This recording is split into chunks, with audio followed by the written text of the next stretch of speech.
continuidade, né? Como eu tinha dito a vocês, a gente vai começar a parte de nervoso. E aí a gente entra com a parte introdutória, realmente, do sistema nervoso, e vai conversar um pouquinho sobre o que é potencial de ação, potencial de repouso, como é que acontece esse processo, o que é um neurotransmissor, o que é um receptor, e como são suas ações. Então, é meio complicadinho, mas é a base para a gente entender todo o resto. Acho que daqui para frente, pelo menos, eu acho mais simples. Eu acho mais complicado a gente entender esses processos agora, tá bom? Então, surgindo as dúvidas, a gente vai tirando. Então, nessa parte introdutória do sistema nervoso e do processo de transmissão sináptica, a gente começa a entender o que é o sistema nervoso, né? Então, o sistema nervoso, assim como o sistema endócrino também, a gente já comentou, a gente vai seguir vendo isso, que eles são os sistemas de controle. Só que, no caso do sistema nervoso, ele é um sistema de controle, de coordenação rápida, enquanto que o sistema endócrino é um sistema de coordenação, de controle mais lento, certo? Porque a informação nervosa ela é conduzida em milésimos de segundo. Então, cerca de 3 milésimos de segundo. Então, é algo muito rápido, diferente do endócrino, que é um controle mais lento, tá? E esse sistema, assim como o sistema endócrino também, ele vai coordenar todas as outras funções, todos os outros sistemas. Então, sistema digestório, sistema respiratório, sistema urinário e por aí vai. Então, daí a importância da gente começar entendendo o sistema nervoso e o sistema endócrino também. Em relação à estruturação do sistema nervoso, nós temos o sistema nervoso mais complexo, não só em organização, assim como qualquer vertebrado tem essa organização que nós temos, como de complexidade. Então, em termos de complexidade, realmente o sistema nervoso humano ele é o mais complexo que a gente pode ter. Mas vocês vão estudar, né, em outros indivíduos. Então, por exemplo, os invertebrados, a gente não tem essa estruturação do sistema nervoso. Eles só têm gânglios cerebrais e os cordões nervosos, como a gente vê nessa imagem aqui. Enquanto que nos humanos, a gente tem uma estruturação, assim como qualquer outro vertebrado, uma estruturação bem mais complexa. Então, a gente tem esse sistema nervoso sendo dividido na porção de sistema nervoso central e sistema nervoso periférico, onde o sistema nervoso central ele é composto pelo encéfalo, que é toda essa porção aqui, e pela medula espinhal, tá?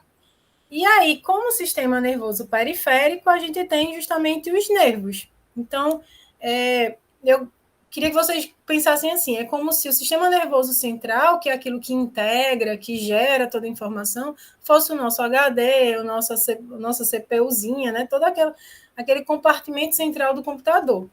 E os nossos nervos é aquilo que conduz as informações. Então, vamos pensar aí no cabeamento, né, realmente. Então, são todos aqueles cabeamentos que levam, que conduzem essa informação. Já já a gente vai ver que esses neurônios periféricos eles podem ascender com a informação, ou seja, trazer essa informação da periferia para o centro, que aí são as informações sensoriais, ou eles podem receber essa informação e agir numa estrutura-alvo, vamos pensar aí no músculo estriado esquelético, para ele contrair, por exemplo. Então, é eferente.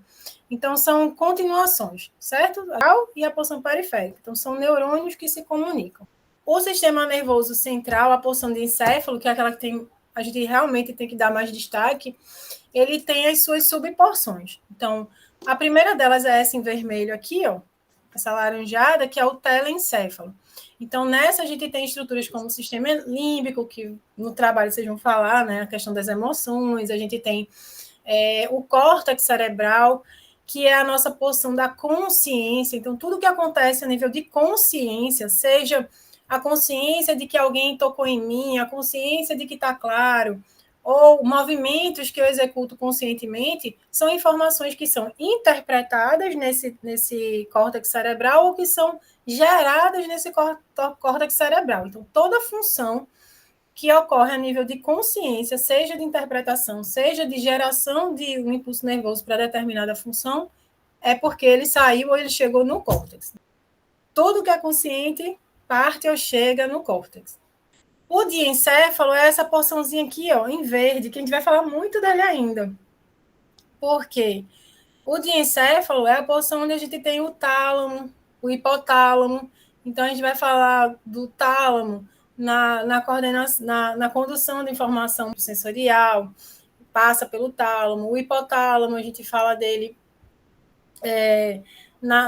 principalmente na parte de endócrino, né? Ele também serve como uma glândula endócrina. Então, é essa regiãozinha aqui, do diencéfalo.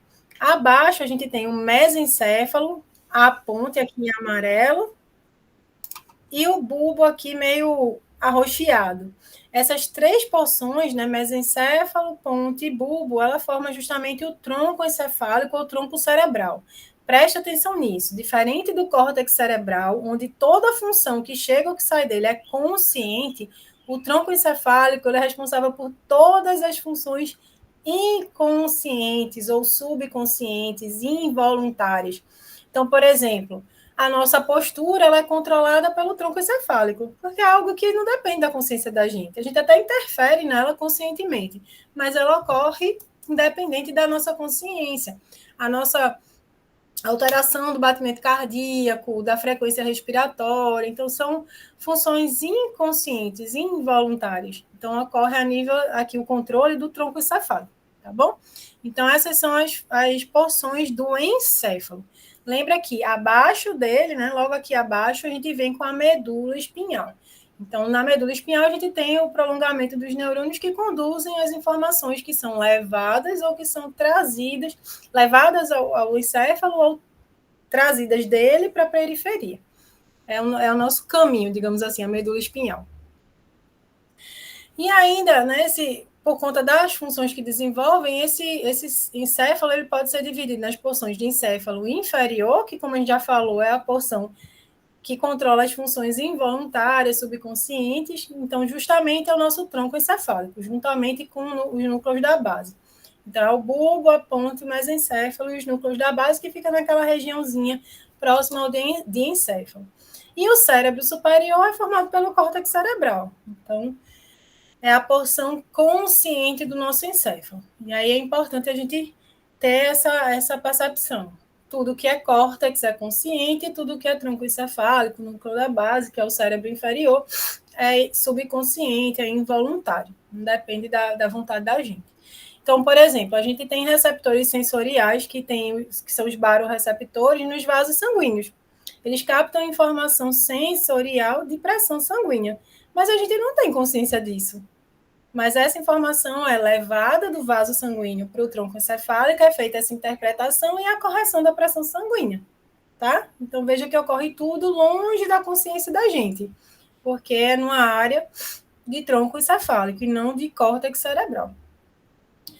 Então, como o nosso encéfalo e nossa medula espinhal são as áreas centrais, são as áreas que conseguem fazer toda a leitura da informação nervosa, bem como gerar planos nervosos, planos motores, que vão controlar a função muscular esquelética, cardíaca, lisa, de glândulas. Veja que ele é a porção mais importante que a gente tem. Então, ela precisa ser extremamente preservada. E essa preservação, ela consegue ser feita por meio da proteção que é dada a esse sistema nervoso central a partir de estruturas ósseas, que são o crânio, né? A nossa calota, a nossa caixa craniana, e também as vértebras. Então, a caixa craniana ela protege toda a porção de encéfalo e a medula espinhal, a coluna vertebral ela protege a medula espinhal. Então, a medula espinhal ela passa dentro do canal cervical. Então, a medula espinhal ela fica toda protegida em estrutura óssea, diferente dos nervos, que não tem proteção nenhuma. Então, por quê? Porque o sistema nervoso central, como a gente já falou, é a parte mais importante, é o que gera, é o que impulso nervoso, é o que faz a interpretação desse impulso nervoso, então ele precisa estar altamente protegido. Além dessa estrutura óssea protetora, a gente também tem camadas membranosas, que são a dura mater, a pia mater e a aracnoide. Então, são membranas, né? A dura mater, por exemplo, ela parece um plástico rígido, envolvendo logo abaixo do crânio esse sistema nervoso central, tanto o encéfalo quanto a medula espinhal. E entre as camadas de aracnoide e pia mater, a gente tem a presença do líquido cefalorraquidiano, além de no canal central da medula e na região ventricular do cérebro, que a gente vai ver mais para frente. Então, esse líquido cefalorraquidiano, ele é um líquido que envolve todo o sistema nervoso central, dando tanto proteção mecânica quanto nutrição a esse sistema nervoso central. E aí vamos pensar, por que proteção mecânica? Quando é que a gente tem mais impacto? Quando a gente está dando uma pancada num objeto, né, rígido, então esse objeto está sofrendo mais esse impacto, ou ele sofreria mais impacto se eu botasse ele dentro de uma bola de uma bexiguinha, cheia de água. E aí, quem é que leva mais o impacto? Ele assim ou ele dentro da bolha? Certo? Então, é isso que acontece com o nosso sistema nervoso central. Quando ele está nessa bolha, digamos assim, né, repleta de líquido cefalorraquidiano, a gente tem a redução do impacto pelo líquido. Então, serve também como um sistema de proteção. Então, aqui é mostrando a área onde o líquido se acumula. Então, aqui a gente tem a pia mater e a aracnoide. Então, esse espaço subaracnoide é onde a gente tem o acúmulo do líquido cefalorraquidiano, assim como também no canal central da medula espinhal e na região do ventrículo cerebral. Então, o sistema nervoso central ele fica todo envolto por esse azul esverdeado, que é o líquido cefalorraquidiano, para proteger e também para nutrir o sistema nervoso central. Quando a gente vai para o sistema nervoso periférico, veja que é a ramificação, né? Então, é a continuidade, a porção periférica desse sistema nervoso. Então, a gente vai ter sinapses nervosas, a gente vai estudar isso mais para frente, entre a porção central e a porção periférica, seja de forma aferente, seja de forma eferente. O que é aferente? É da periferia para o centro, como está aí, ó, na imagem. Então, por exemplo, aqui tem um dedinho sendo queimado pela vela. É uma informação sensorial. Então, essa informação é aferente. Toda informação sensorial, ela é aferente. Então, a gente tem o estímulo na extremidade, né, na periferia, naquele tecido-alvo. E esse impulso nervoso agora, ele é conduzido em direção ao sistema nervoso central, para que chegue ao nosso cérebro, ao nosso encéfalo, seja interpretado. E assim a gente perceba, está quente, está frio, está muita luminosidade, pouca luminosidade. Então, isso é porque a informação é aferente. Já quando a gente fala da porção motora do sistema nervoso periférico, ela é eferente. Então, vamos pensar, por que eu estou falando? Por que eu estou falando?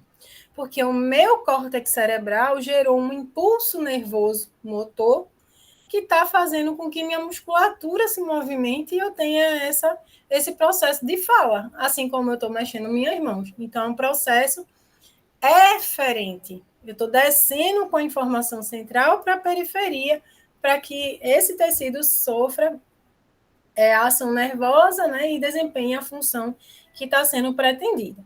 Então, preste atenção. No sistema nervoso periférico, a gente tem a porção aferente, que é o nosso sistema nervoso sensorial, que sempre vai aferir, vai entrar nesse sistema nervoso central via raiz dorsal da medula espinhal, e a gente tem a porção do sistema nervoso periférico, que é motora. Então, nesse caso, é toda a porção eferente. Então, o plano motor, o plano que é gerado para controlar um músculo, uma glândula, ele é gerado centralmente, ele desce até o tecido-alvo, certo? E aí uma diferença é que a gente tem nessa porção motora, que vem pela raiz ventral, sai pela raiz ventral, perdão, da medula espinhal, a gente tem duas subporções. Uma motora somática e outra motora autônoma ou vegetativa, a mesma coisa.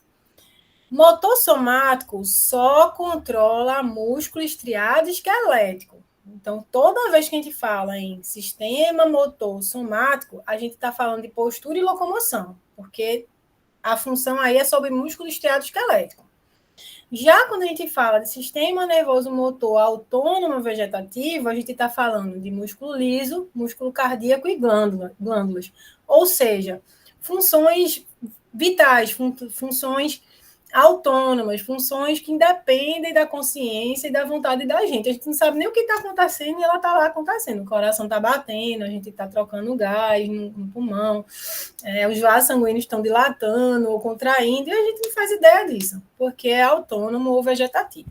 Então, a aferente é sensorial, é eferente é motor. Já fechou aí, ó. A aferente sobe a informação sensorial. Então, isso faz parte do sistema nervoso sensorial. É eferente ao plano motor, sendo gerado no meu sistema nervoso central e conduzido para o órgão-alvo, para o tecido-alvo. E aí, essa eferência, ela marca justamente que é sistema nervoso motor. Então, são as duas porções do sistema nervoso periférico, sensorial e motora. Então, sensorial aferente via raiz dorsal da medula espinhal, motor eferente via raiz ventral.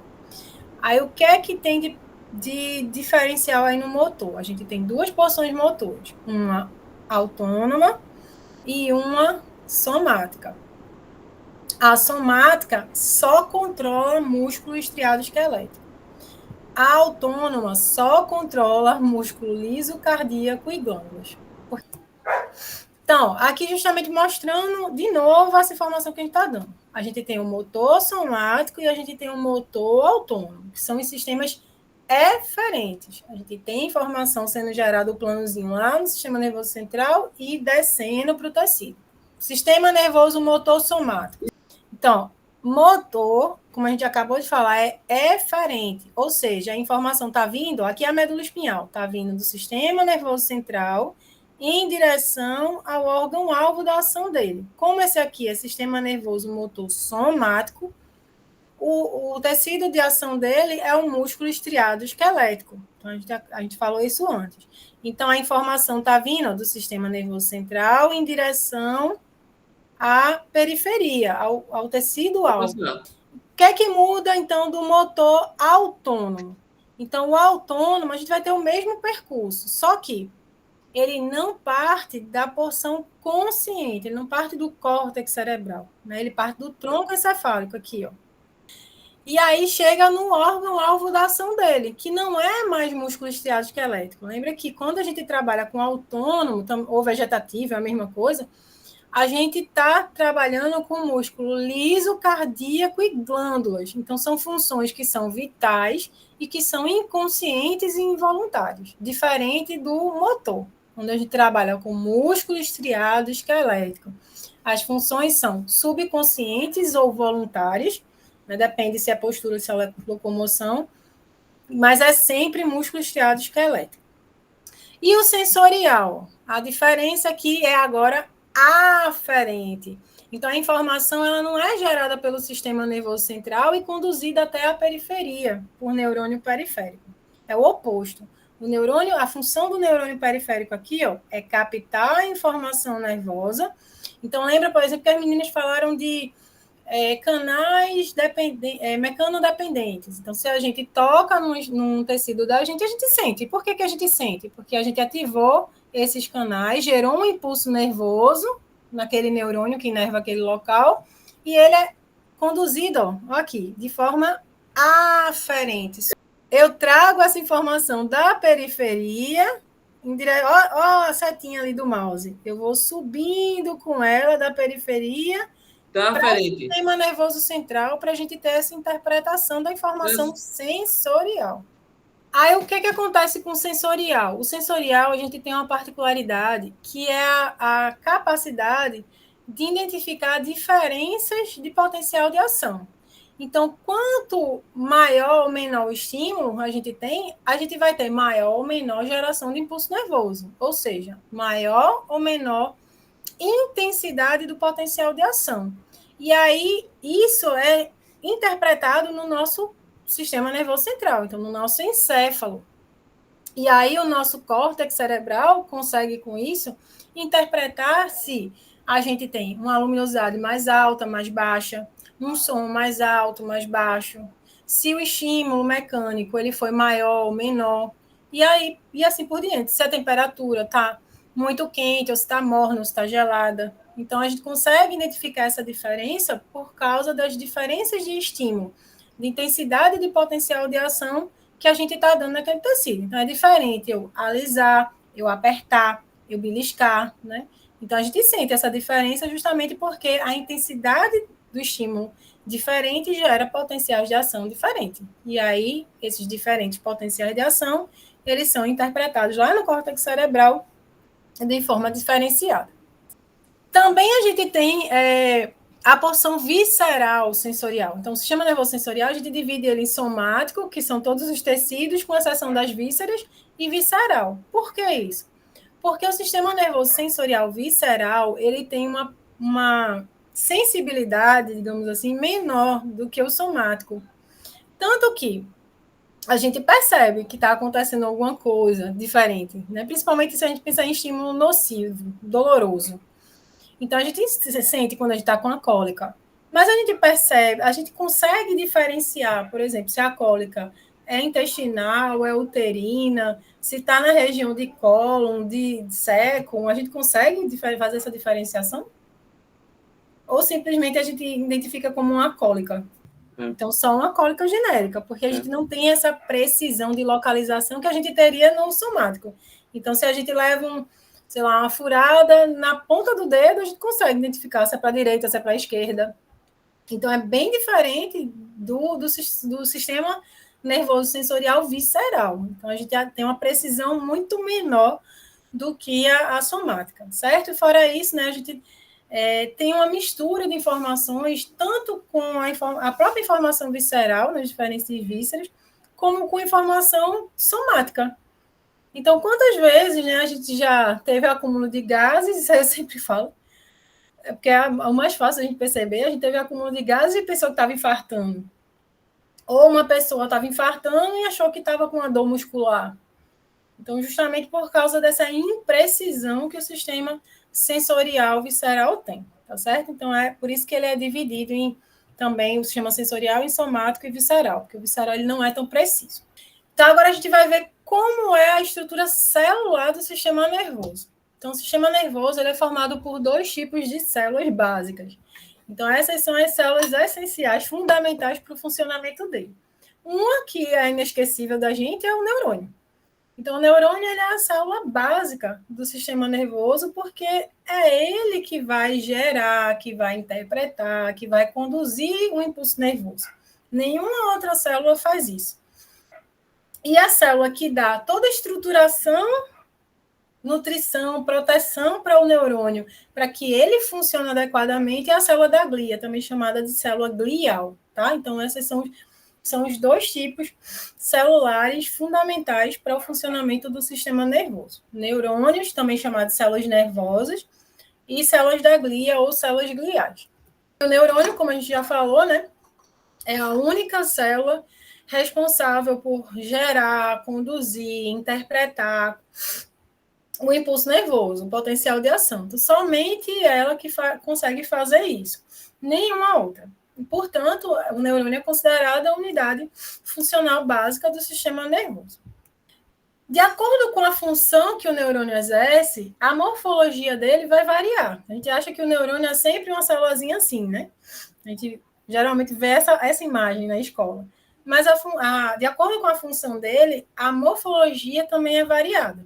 Então, a gente pode ter células bipolares, que são células curtinhas. Essas daqui, ó, são células bipolares. A gente encontra bastante ela lá na nossa visão, no nosso sistema visual. Quem for falar do tema de visão, né, vai falar disso. A gente tem as células bipolares.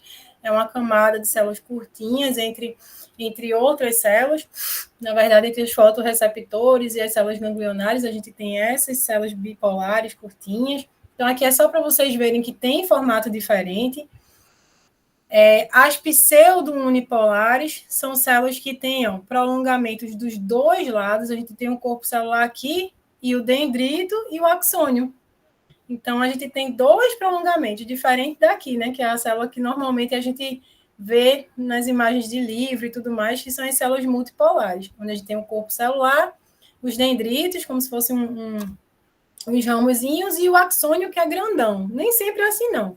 Isso aqui são as células bem típicas do sistema nervoso motor, mas do sistema nervoso sensorial periférico, essas células pseudounipolares que são as células que ocorrem, são os neurônios que ocorrem, porque são neurônios com dendritos gigantescos. Então, imagina aí, o neurônio, ele tem o corpo celular dele presente no sistema nervoso central, com exceção do sistema nervoso autônomo, que a gente vai ver mais para frente. Mas, em geral, o corpo celular dessa célula, que é isso aqui, ó, fica no sistema nervoso central.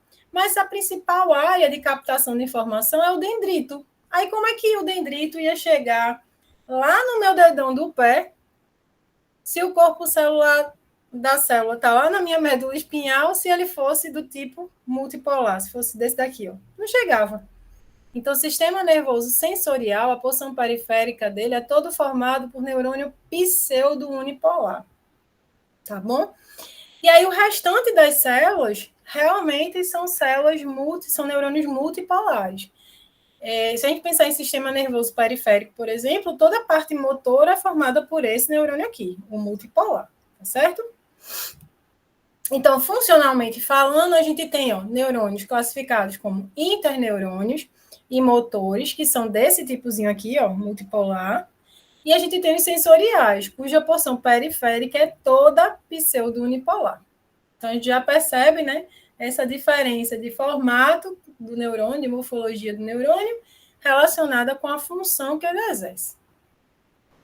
Então, qual a organização desse neurônio, né? A organização básica dele são os dendritos, que são ramificações do corpo celular. O corpo celular é a célula em si. Então, é onde a gente tem o núcleo da célula, as organelas celulares.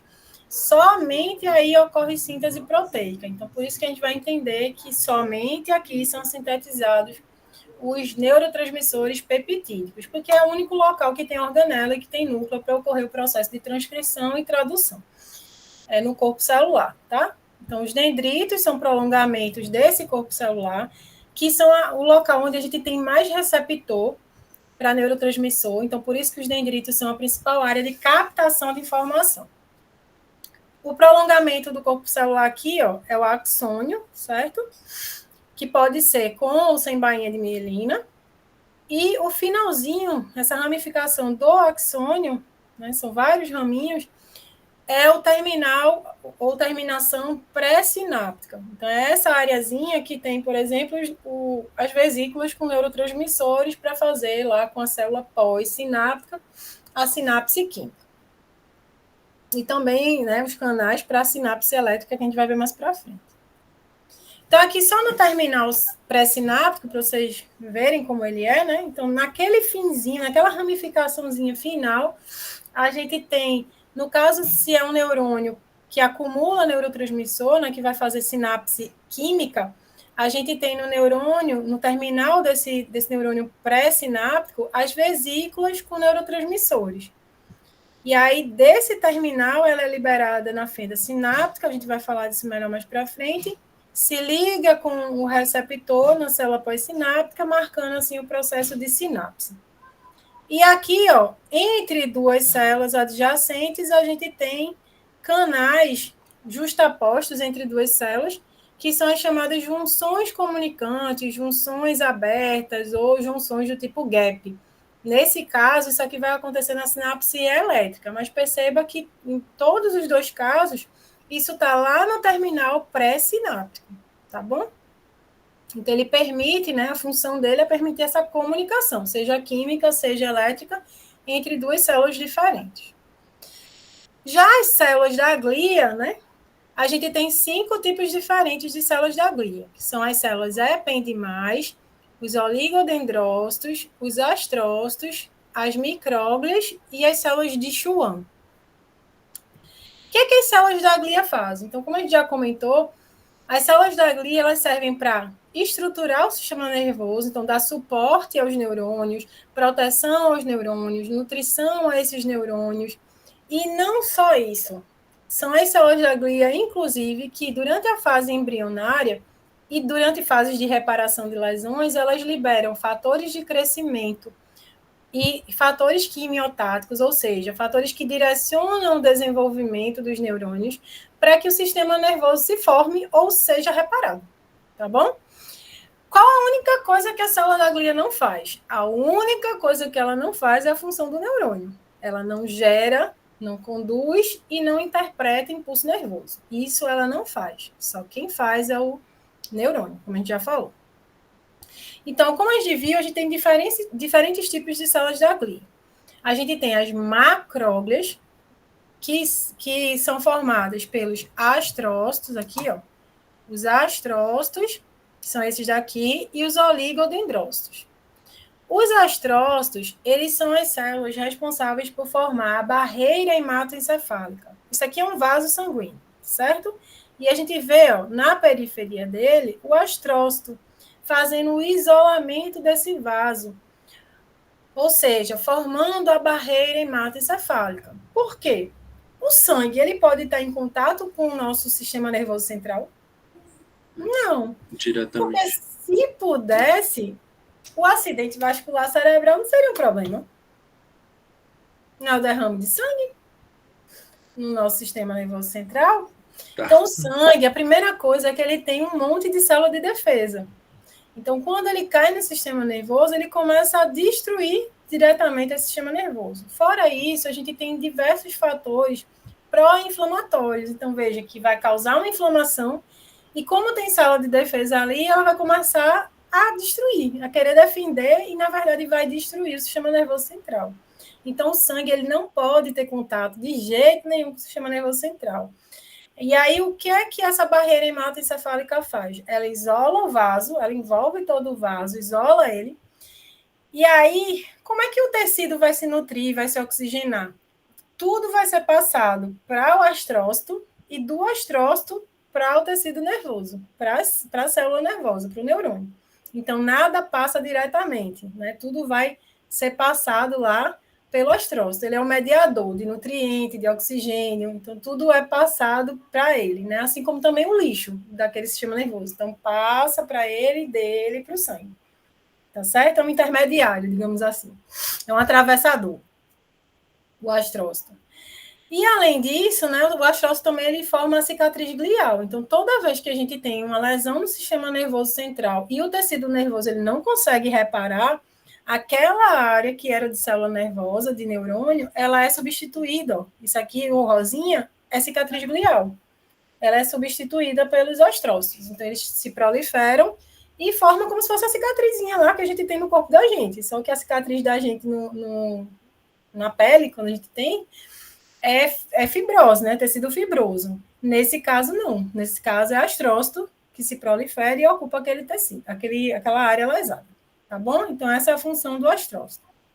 E os oligodendrócitos, né? Que também é uma macróglia. Os oligodendrócitos, a função dele é formar a bainha de mielina. Já ouviram falar nela? Então, a bainha de mielina, ó, nada mais é do que prolongamentos dessa célula, desse oligodendrócito. Então, ele emite como se fossem uns bracinhos, envolve esse neurônio, o seu axônio, né? Formando áreas isoladas. Então, a bainha de mielina nada mais é do que um isolante elétrico.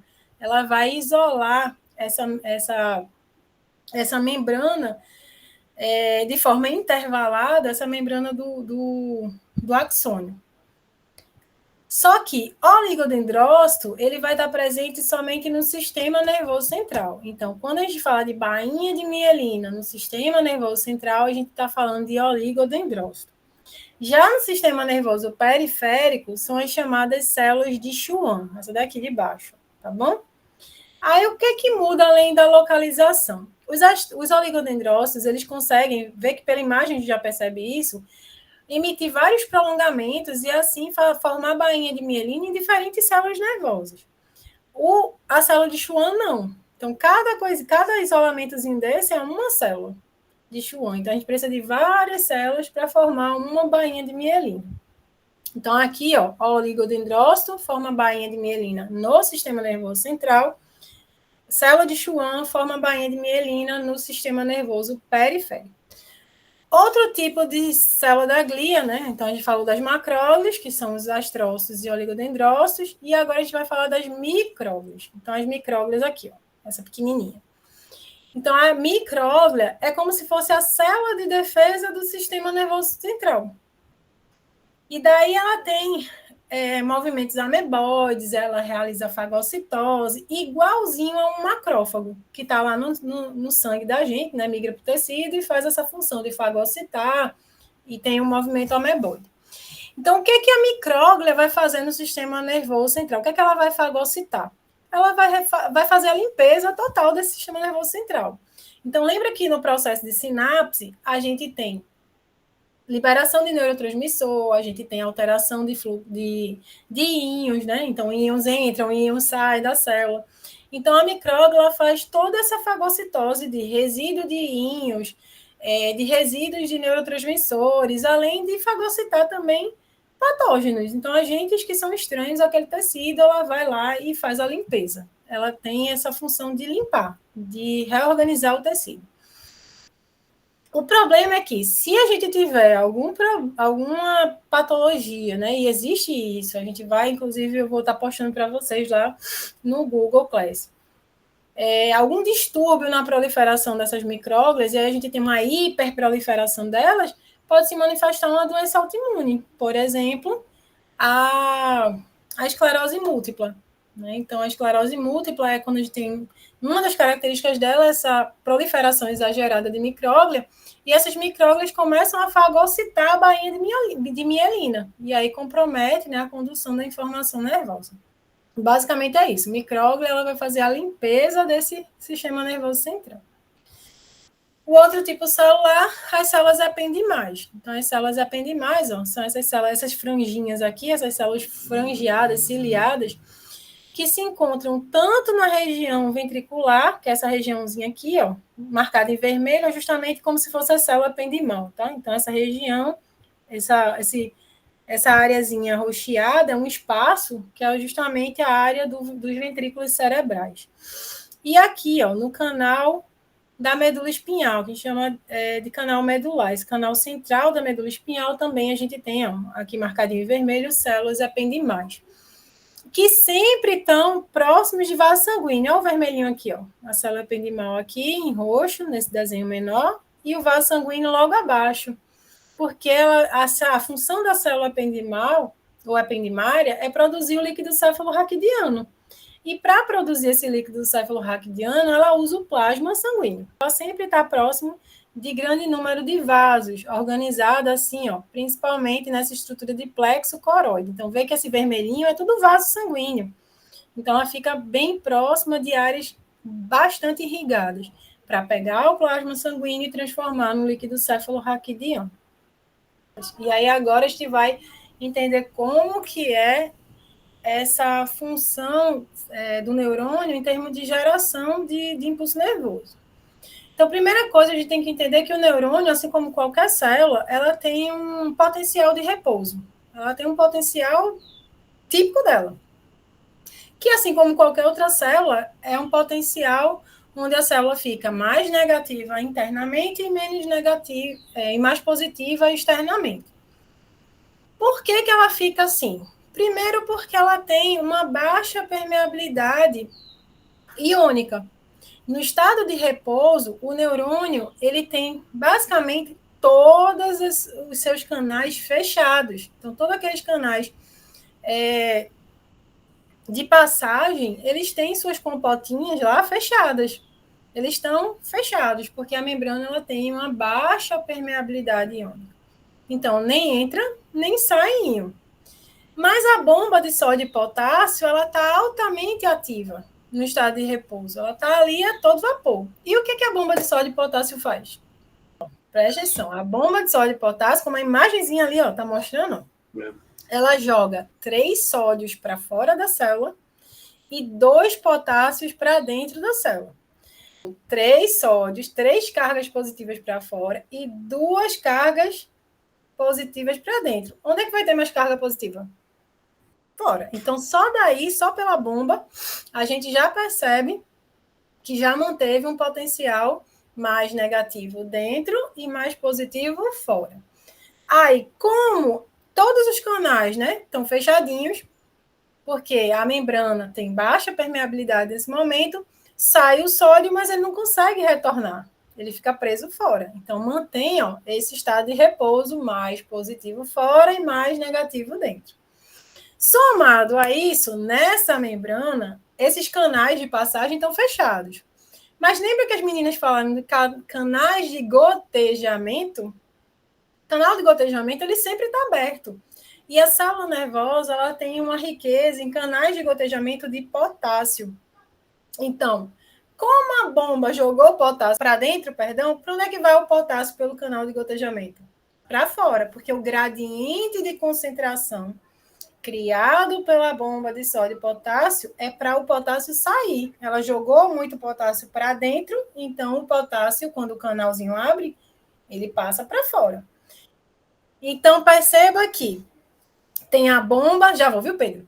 Tem a bomba que está jogando mais sódio, mais carga positiva para fora e menos carga positiva para dentro, mas que tem também aí o canal de gotejamento permitindo que o potássio, aquela pouca carga positiva que entrou, ainda saia. Então, negativando ainda mais essa célula, permanecendo ela no estado de repouso. Mais positiva fora e mais negativa dentro. E ainda, permitindo essa negatividade interna da célula em repouso, a gente tem o aprisionamento do cloreto que é produzido na própria célula. Porque, de novo, os canais eles estão tudo fechados, com exceção do gotejamento. Mas os canais de passagem estão todos fechados, porque a membrana dessa célula em repouso ela tem baixa permeabilidade iônica. Então, resumindo, o que é que mantém a célula em estado de repouso? A bomba de sódio e potássio, porque joga mais carga positiva para fora do que para dentro, e cria um gradiente de concentração de potássio favorável à sua saída pelos canais de gotejamento de potássio, o aprisionamento de cloreto.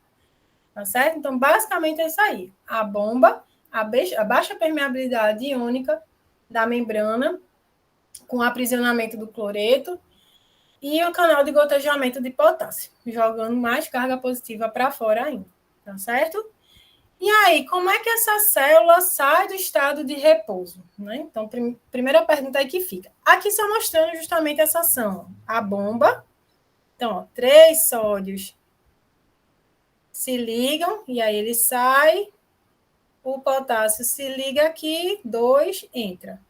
E além disso, o canal de gotejamento, aqui está mostrando abrindo e fechando, mas ele fica sempre aberto, saindo potássio. Tá bom? Então, só para a gente ter uma ideia. E o restante dos canais, tudo fechadinho. Então, não entra nem sai mais nada. O resto fica onde está. E como é que essa célula sai do repouso? O que é que tem que acontecer? Então, ela tem que ser estimulada. Aí presta atenção, esse estímulo não necessariamente vai ser um estímulo excitatório. A célula ela pode sofrer estímulos inibitórios ou excitatórios, tá certo? Então a gente sempre tende a achar que o estímulo é sempre excitatório. Não. Eu posso ter um estímulo, então, por exemplo, liberou no terminal sináptico da célula pré-sináptica o neurotransmissor. E quando ele se ligou no receptor da célula pós-sináptica, ele inibiu a geração de potencial de ação. Ela sofreu um estímulo, mas foi um estímulo inibitório, tá certo? E, por outro lado, a gente pode ter realmente o estímulo excitatório. Então, por isso, esse estímulo que a célula sofre, ele pode ser um estímulo para gerar potenciais pós-sinápticos excitatórios ou inibitórios. E aí, a partir disso, gerar ou não um potencial de ação. A gente vai entender já já por quê. Então, esse estímulo, as meninas falaram que a gente tem canais que são ligante dependentes, voltagem dependente, né, mecano dependente. Então, esse estímulo ele pode ser um estímulo elétrico, ele pode ser um estímulo químico, que geralmente vai ser, que é o estímulo do neurotransmissor, ou ele pode ser um estímulo mecânico. Então, por exemplo, por que a gente sente o tato, a audição? É estímulo mecânico. Então, um toque, uma pressão, uma vibração, deslocamento do ar, deslocamento de uma onda sonora. Isso tudo é estímulo mecânico. Por quê? A gente tem canais, lá da outra aula, mecano-dependentes. Então, aconteceu esse estímulo. Se a partir desse estímulo a gente teve a diminuição do potencial da membrana dessa célula, ou seja, ela era menos 70 milivolts e ela foi lá para menos 50 milivolts. Isso quer dizer que essa célula ela teve uma alteração na permeabilidade de canais iônicos que permitiu a entrada de carga positiva.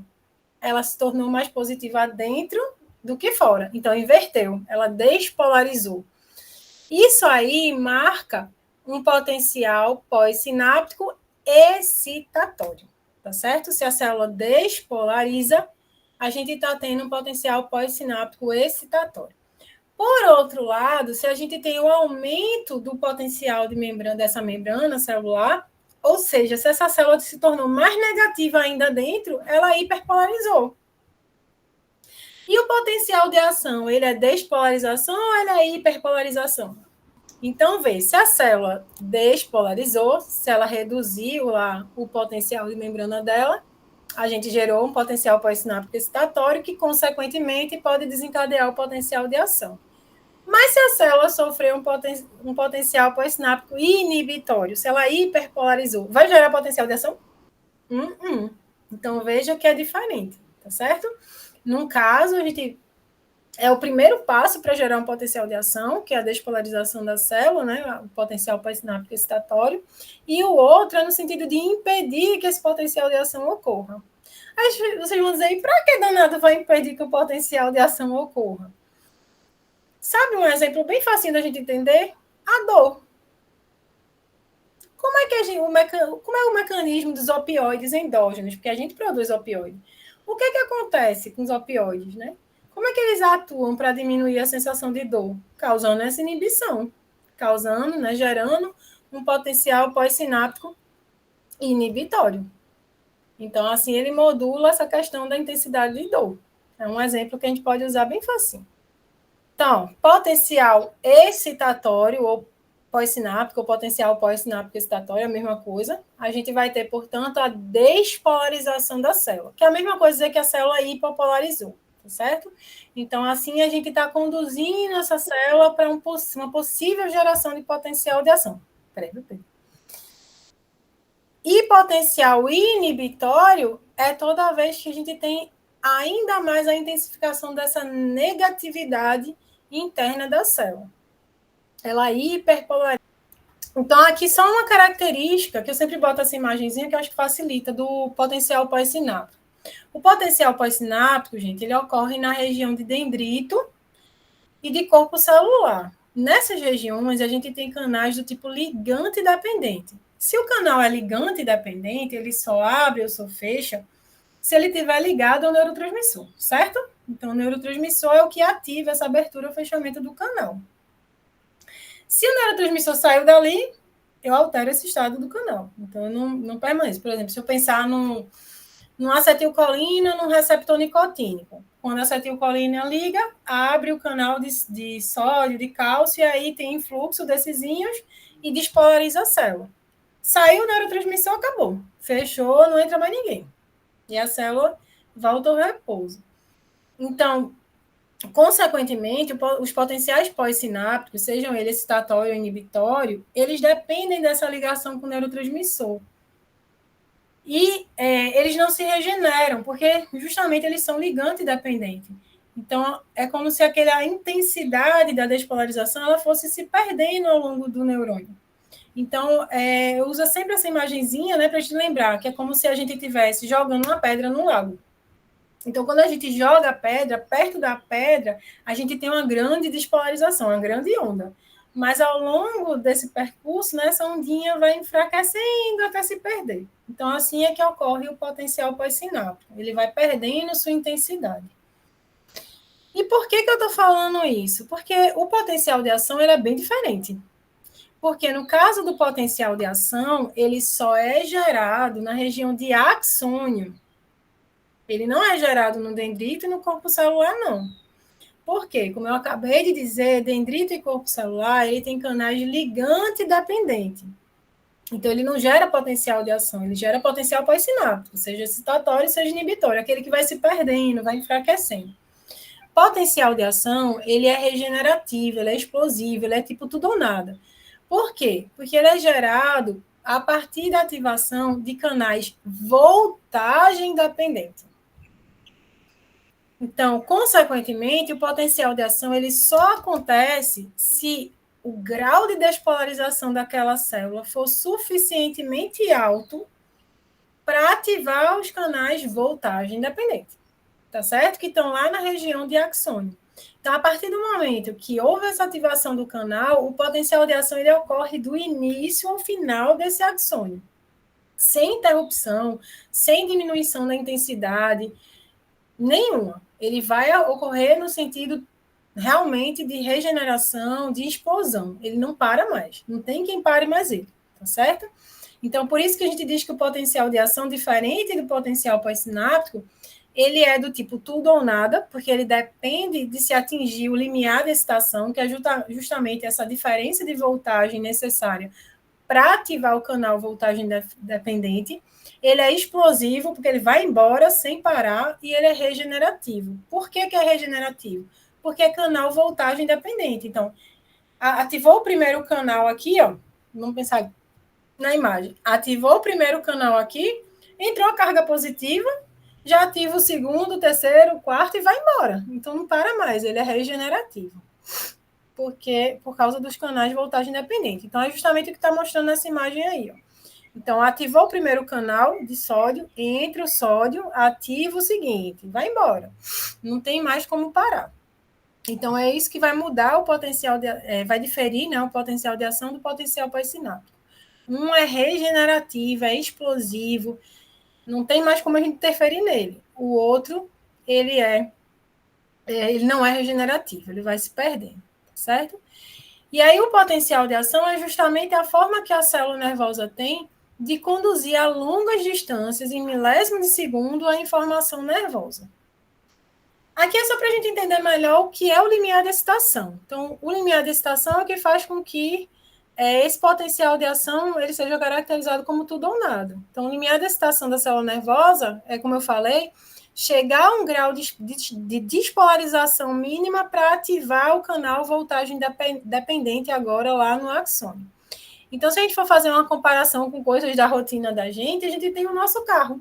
Então, o carro lá, né, mesmo quem não dirige, mas é fácil da gente perceber isso, quando a gente toca na chave, dá aquele pequeno estímulo, o carro não liga. Ele faz que liga e ele estanca. Fica o painelzinho lá, aceso, mas o motor não vai. Ou seja, o potencial de ação não aconteceu.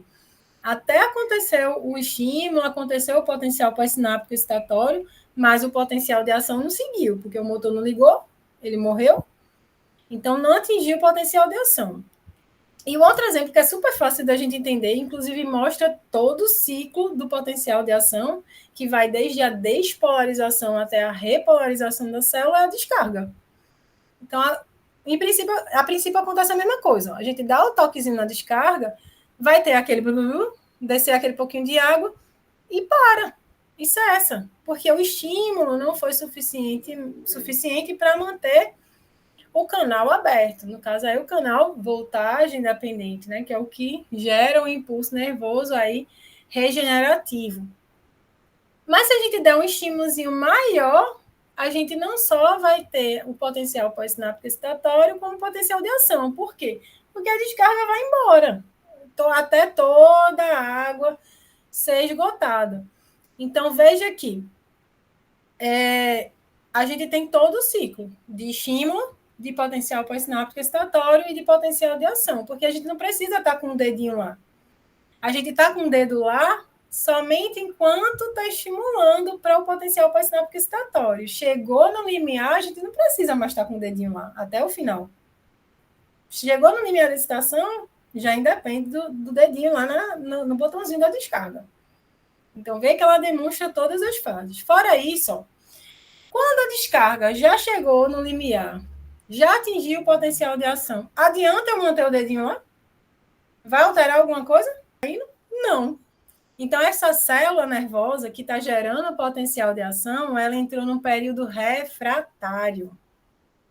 Porque ela já está conduzindo. E lembra que aquele potencial de ação ele não vai sofrer mais interferência, não. Ele já começou, então ele vai embora até o final. Outra coisa é que adianta enquanto... O que é que acontece quando seca toda a água da descarga? Começa a encher de novo, né? Então, a célula está repolarizando. E também adianta estar com o dedinho ali? Vai conseguir dar descarga? Não vai. Porque a célula agora está em outro período refratário. Um, porque estava despolarizando já, eu não interfiro mais, e outro, porque eu estou repolarizando. Então, essa célula agora, ela está enchendo de novo, né? Ela está repolarizando, então ela está de novo negativa dentro. Então, não adianta eu dar o estímulo, porque ela está numa fase de repolarização. E nessa fase, o iniciozinho dela é com hiperpolarização. E a gente já viu que hiperpolarização e potencial de ação não acontece.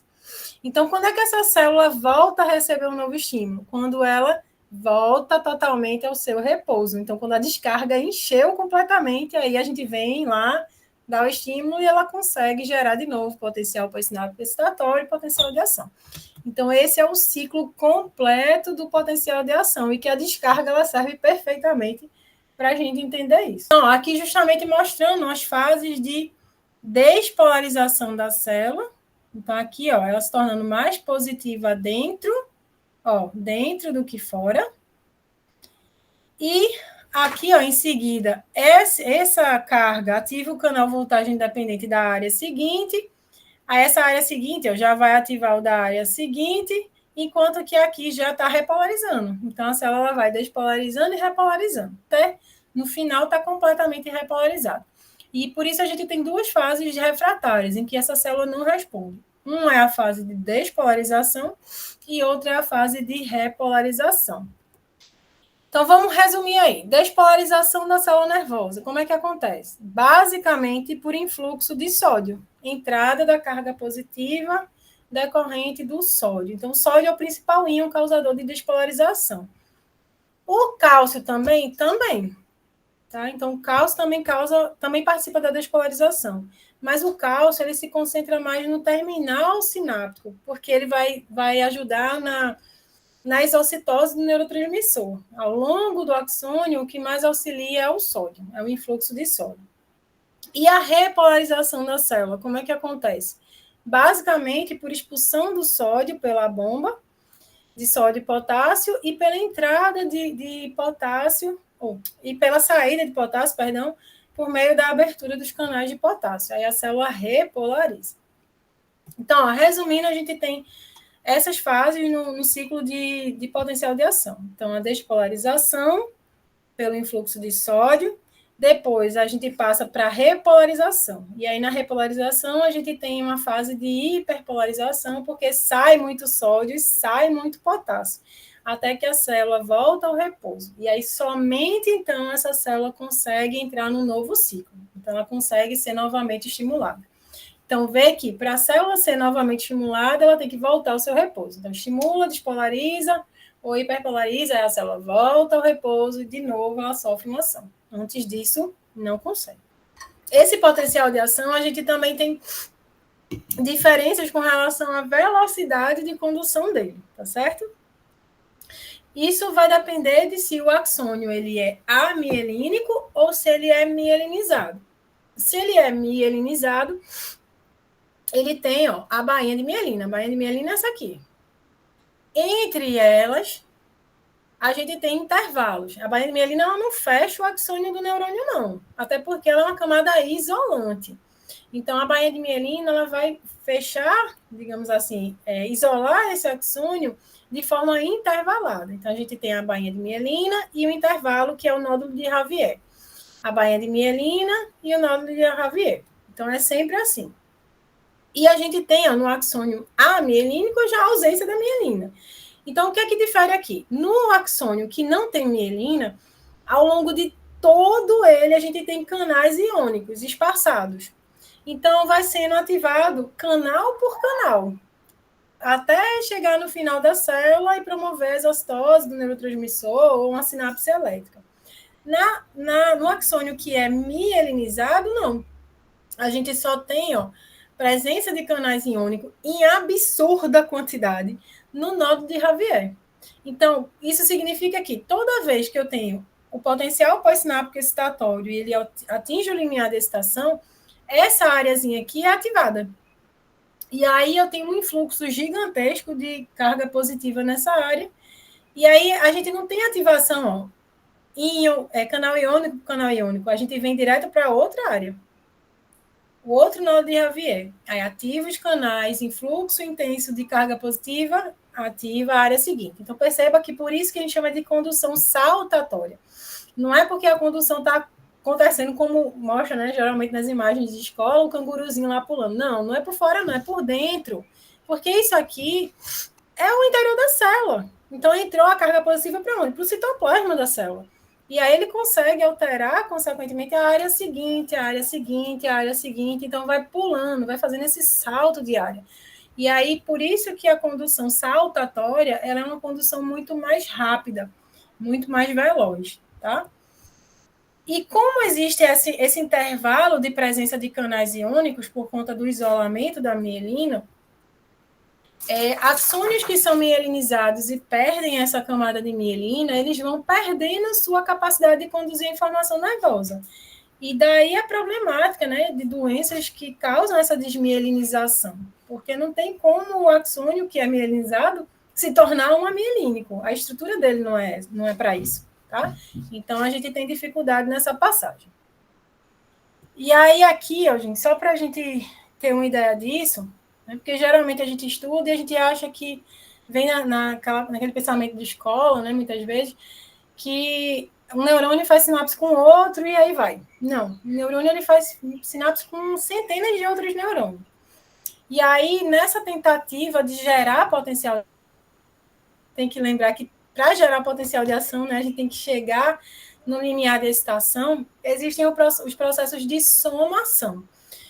Somação é o somatório de estímulos excitatórios de vários neurônios ou de um mesmo neurônio sobre outro, tentando intensificar essa alteração, essa despolarização, essa alteração de carga positiva dentro da célula, para gerar um potencial de ação a partir disso. Então, por isso a somação ela pode ser temporal, como está aqui, ó, ou espacial.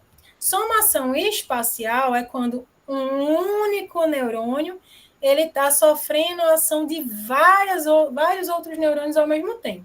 Então, imagina, é como se tivesse uma pessoa e várias outras tocando nela ao mesmo tempo. Então, estimulando ela ao mesmo tempo. Então, isso faz com que se atinja uma intensidade de potencial pós-sináptico excitatório muito grande. Então, uma despolarização muito grande. Consequentemente, isso vai facilitar gerar o potencial de ação. Por sua vez, a somação temporal é quando a gente tem um neurônio recebendo estímulos sequenciais de outro neurônio. Então, só da gente imaginar, a gente já sabe que vai se perder, né? É uma somação parcial, é um estímulo parcial, porque a gente tem que lembrar que a célula gera esse estímulo, ela repolariza e de novo estimula, repolariza de novo estimula. Então, é uma estimulação pouco eficiente. Isso quer dizer que somação temporal e espacial ocorre de forma isolada? Eu só tenho uma, outra, mas está acontecendo tudo ao mesmo tempo. Então, a única coisa que eu quero que vocês lembrem é que somação, quando a gente fala de somação, é o estímulo, seja de várias células, que é a somação espacial, ou de uma única célula em diferentes momentos sobre outra, no sentido de intensificar a despolarização e conseguir gerar o potencial de ação. Então, isso é o objetivo da somação. Agora, a gente vai para o processo de transmissão sináptica em si. Então, o processo de sinapse ele pode ser de dois tipos. E a gente já comentou isso. Ou ele é químico ou ele é elétrico. Na sinapse química, a gente tem o mensageiro químico participando dessa sinapse, ou seja, o neurotransmissor. O processo de sinapse química, veja que as células pré-sináptica e pós-sináptica, elas não ficam justapostas. Elas ficam afastadas, muitas vezes extremamente afastadas. Mas o processo consegue ocorrer porque o mensageiro químico, ele alcança o receptor, se liga a ele e a gente tem o estímulo acontecendo.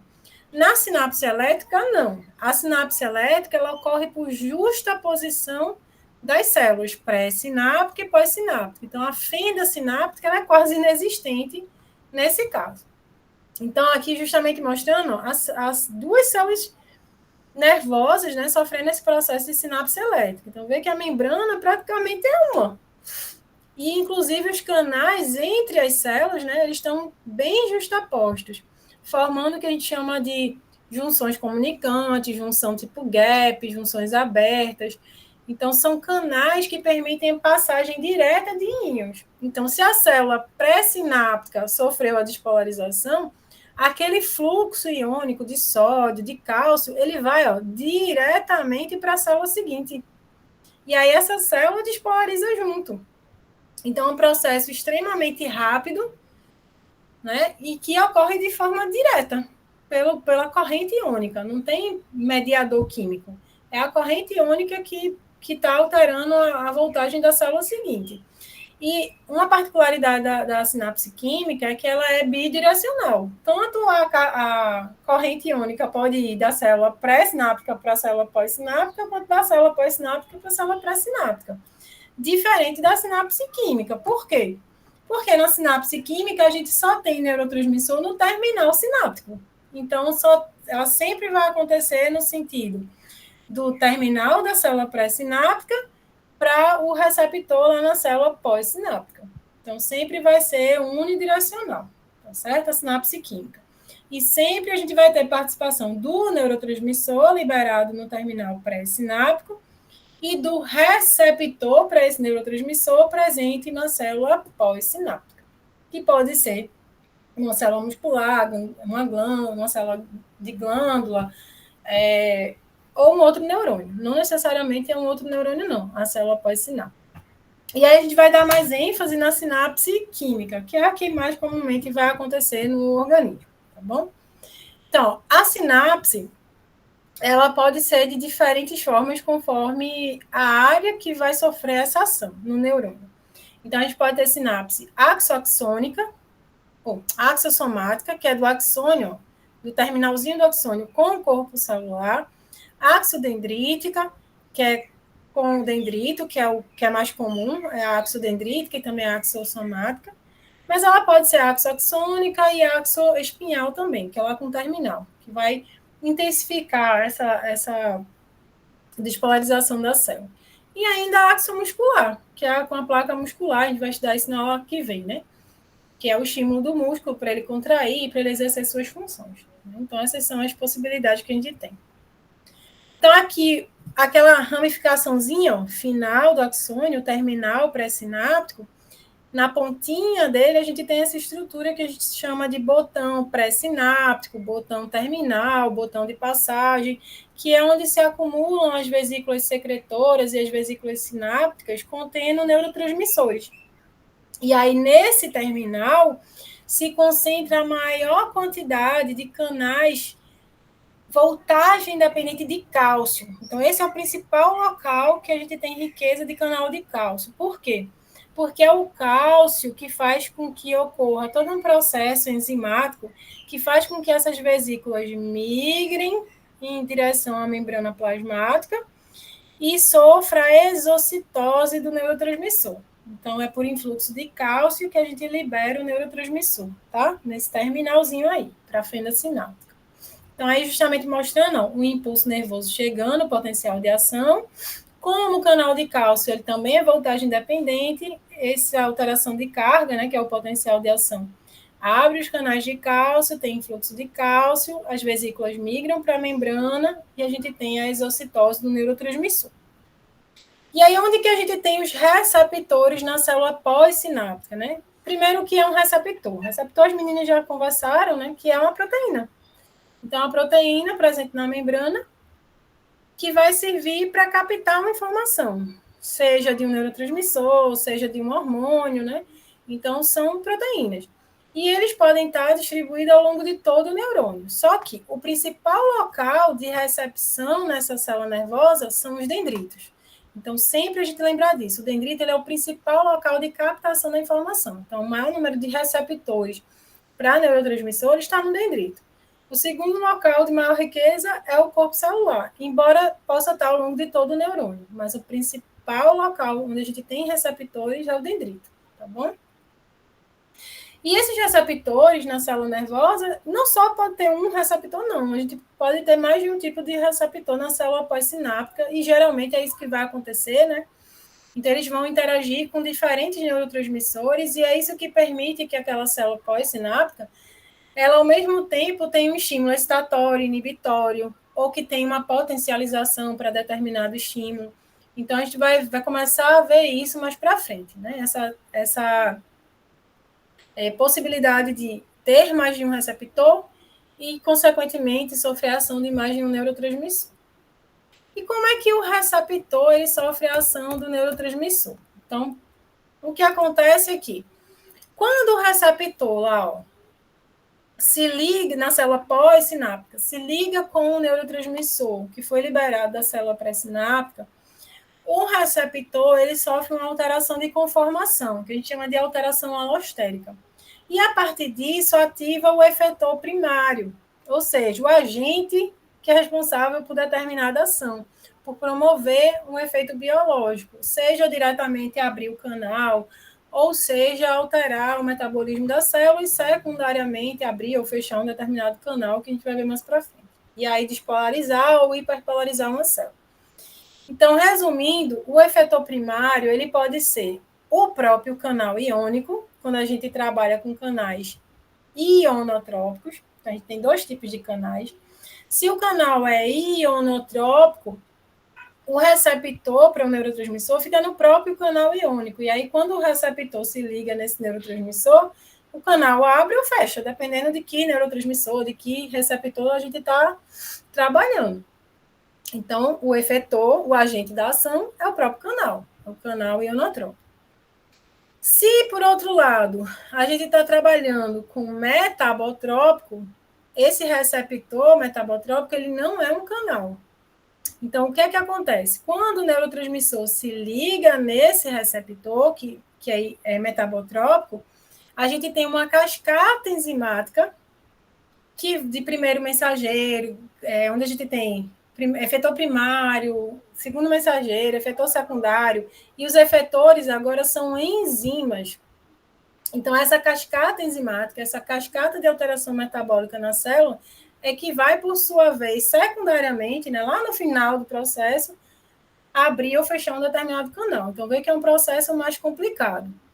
Tá certo? Então, se a gente está trabalhando com receptor ionotrópico, que é o próprio canal, a gente tem como efetor primário, o agente da ação, primariamente, é o próprio canal.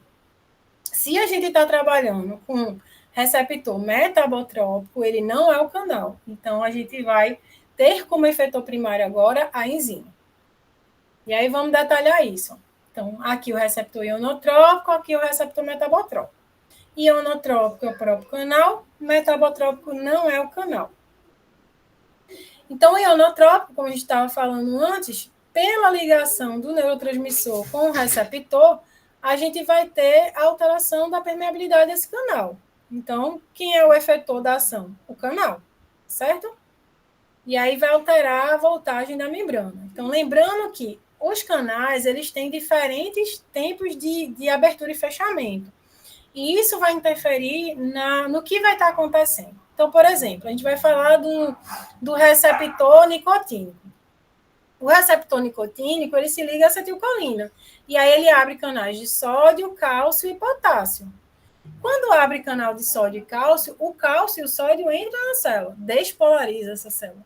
Mas quando ele abre potássio, o potássio sai, porque a bomba de sódio e potássio cria um gradiente de concentração para a saída. Mas só que o que está acontecendo? Sódio e cálcio, eles são canais que abrem mais rapidamente e a célula despolariza. Quando ele fecha, é nesse momento que o canal de potássio, que é um canal de abertura lento, vai abrir. Então, é um momento de repolarização da célula. Então, vê a importância, né, de se saber essa diferença de velocidade de abertura e fechamento dos canais, tá bom? Então, isso aí a gente tem que lembrar para depois não confundir. Oxe, mas abriu o potássio e despolarizou?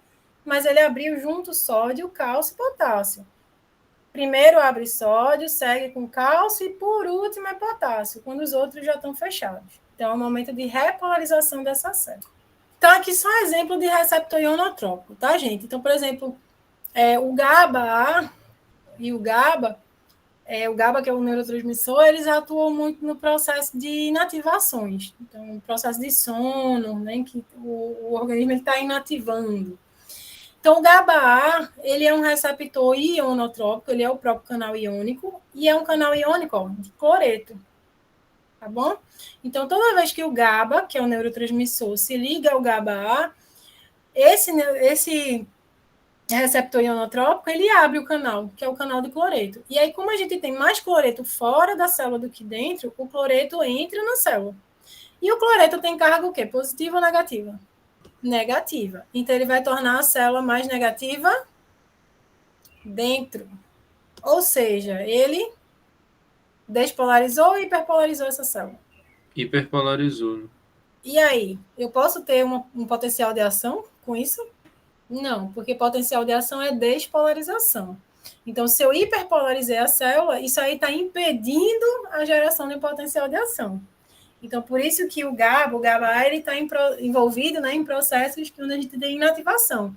Então, a inativação do sistema nervoso, para que a gente entre em um processo de sono, e outras coisas mais, né, que tem aí o processo de inativação.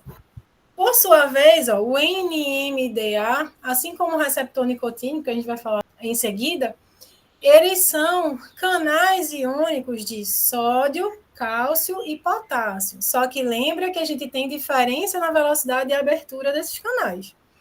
Como é que funciona o receptor NMDA? O receptor NMDA, ele tem sítios de ligação para os neurotransmissores glutamato e glicina. Então, ao mesmo tempo, se liga os dois neurotransmissores. E a partir disso, a gente tem a abertura dos canais de sódio, de cálcio e de potássio.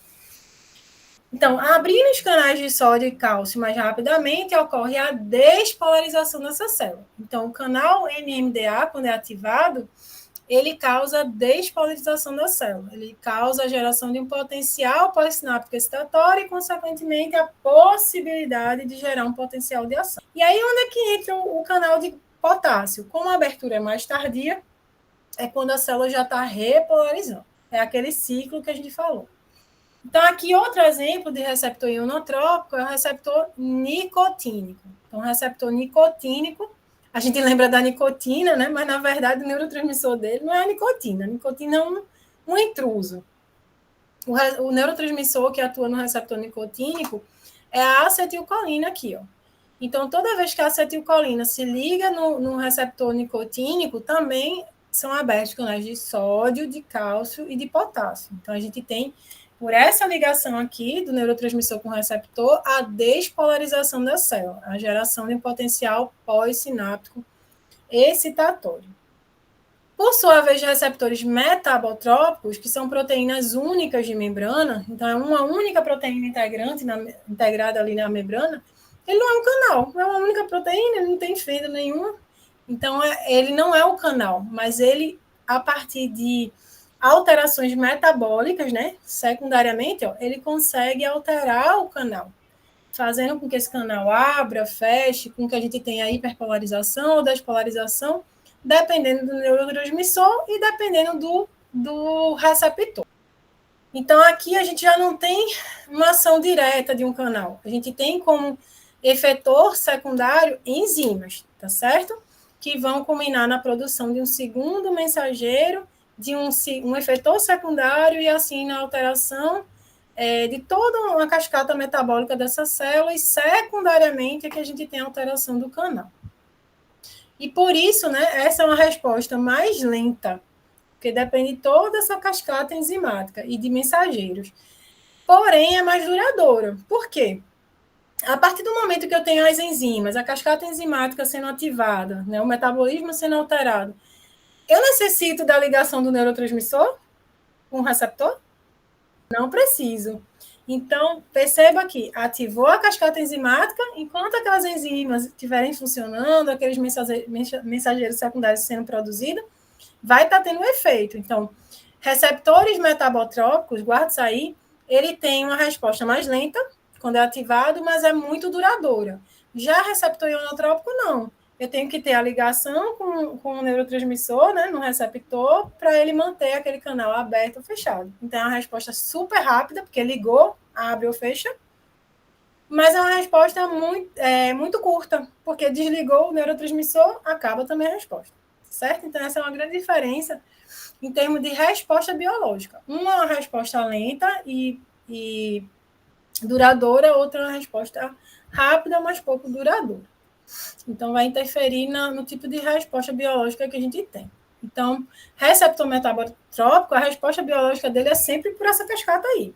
A gente tem a ligação do receptor com o neurotransmissor, a partir disso também a gente tem a alteração alostérica, a alteração da conformação do receptor, e a partir disso ativa uma cascata enzimática. Então, primeiro o mensageiro, o efetor primário, perdão, sendo ativado aqui, a enzima, depois isso leva à produção de um segundo mensageiro, a ativação de uma segunda enzima, que é o efetor secundário, e aí, então, a gente tem a resposta biológica, que uma delas, além da alteração metabólica, é a alteração de canal iônico, que é o que interessa para a gente, gerando hiperpolarização ou despolarização.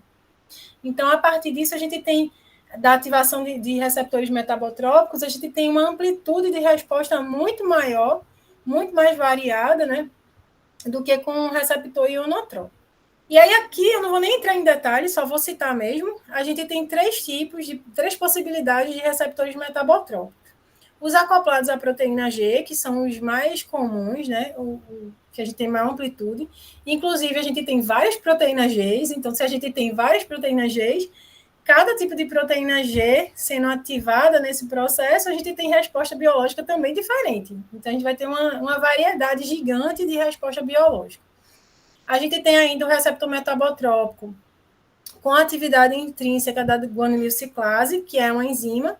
Então, diferente disso aqui, onde a gente tem a proteína G sendo ativada, ligada aqui ao receptor, para ela ativar o efetor primário, e daí ter o segundo mensageiro, ter o efetor secundário e a ação no canal.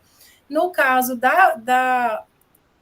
com atividade intrínseca de guanilociclase, não. A gente tem direto a enzima sendo ativada, que é o efetor primário, que é justamente a guanilociclase, é a enzima, é o efetor primário. E a mesma coisa para a tirosina quinase. Então, a gente não tem esse intermédio da proteína G. A gente tem diretamente a ativação da tirosina quinase, que é o efetor primário, tá bom? Ninguém faz esse intermédio da ativação dela. Então, o que é que eu quero que vocês lembrem até então, né, desse processinho aí? Que a gente tem dois tipos de receptores. Um é ionotrópico, o outro metabotrópico. Se é ionotrópico, o efetor primário é o próprio canal. Se é metabotrópico, o efetor primário é a enzima. Então, a gente vai ter uma cascata enzimática que vai causar alterações metabólicas para daí alterar um canal e a voltagem da célula.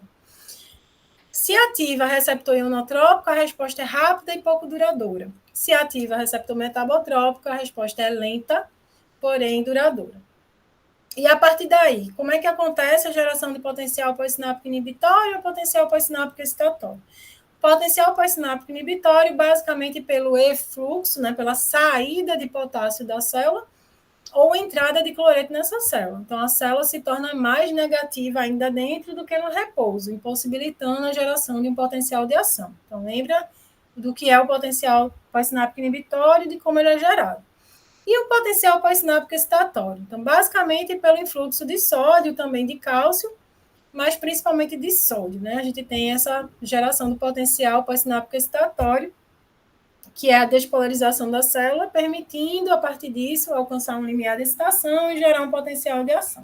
Aí vamos para alguns exemplos de receptor metabotrópico. Deixa para vocês terem uma ideia dessa cascata enzimática que acontece. Então, no receptor metabotrópico, ligou o neurotransmissor nele, aqui é acoplado à proteína G, tá? Mas o outro seria basicamente a mesma coisa, tirando a proteína G. Então, acoplou o neurotransmissor com o receptor, a gente tem aquela alteração alostérica. Nesse caso, a gente tem proteína G, então ativa a proteína G.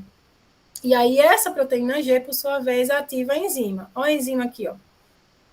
A adenilciclase, certo? É a enzima, é o efetor primário. Esse efetor primário, por sua vez, degrada um componente, que nesse caso é o ATP, e gera o segundo mensageiro, que o primeiro é o neurotransmissor, que nesse caso foi o AMP cíclico. Aí esse AMP cíclico ativou a outra enzima, que é uma quinase aqui, ó. E essa quinase alterou o canal. Então, vê que é todo um percurso, né? Toda uma alteração enzimática para acontecer esse processo aí com um receptor metabotrópico.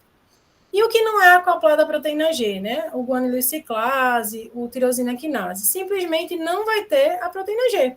toda vez que o neurotransmissor se ligar ao receptor e tiver essa alteração de conformação do receptor, ativa diretamente a enzima, a guanilociclase, a tirosina quinase, que é o efetor secundário. E aí vai ter o segundo mensageiro e um efetor secundário para alterar o canal também. E aqui, só para a gente fixar melhor, tem alguns exemplos de tanto de ionotrópico quanto de metabotrópico, de receptores ionotrópicos e metabotrópicos, que vão culminar com a geração de potencial pós-sináptico inibitório, com hiperpolarização da célula nervosa. Então, um exemplo que a gente já deu, inclusive, foi o GABA-A. Então, o GABA-A é um receptor ionotrópico, que é o próprio canal iônico de cloreto, que toda vez que se liga com o neurotransmissor GABA, ele abre o canal de cloreto e o cloreto entra na célula, ou seja, tem influxo de cloreto.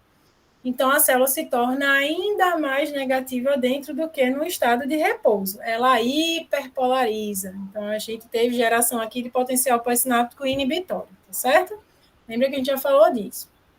Outro exemplo de receptor que, quando se liga ao seu neurotransmissor, gera potencial pós-sináptico inibitório, esse aqui a gente não viu antes, é o 5-HT1. O 5-HT1 é um receptor metabotrópico, ele não é o canal iônico. E ele se liga ao neurotransmissor serotonina. Então, toda vez que ele se liga na serotonina, a gente tem aquela ativação, aquela cascatinha de ativação via proteína G, né, de primeiro mensageiro, ou de primeiro efetor primário, segundo mensageiro, efetor secundário, para alterar o canal. E o canal que é alterado pela ligação do receptor 5-HT1 com a serotonina, que é o neurotransmissor, é o canal de potássio. A gente tem a abertura do canal de potássio. Então, se abrir o canal de potássio, o potássio sai da célula. A gente tem efluxo, saída do potássio. Então, consequentemente, a célula perde carga positiva. Ela, de novo, ela hiperpolariza. Então, por isso que gera potencial pós-sináptico inibitório nessa célula. Também como receptor metabotrópico acoplado à proteína G, que gera potencial pós-sináptico inibitório, a gente tem o receptor muscarínico. Cuidado nesse receptor aí.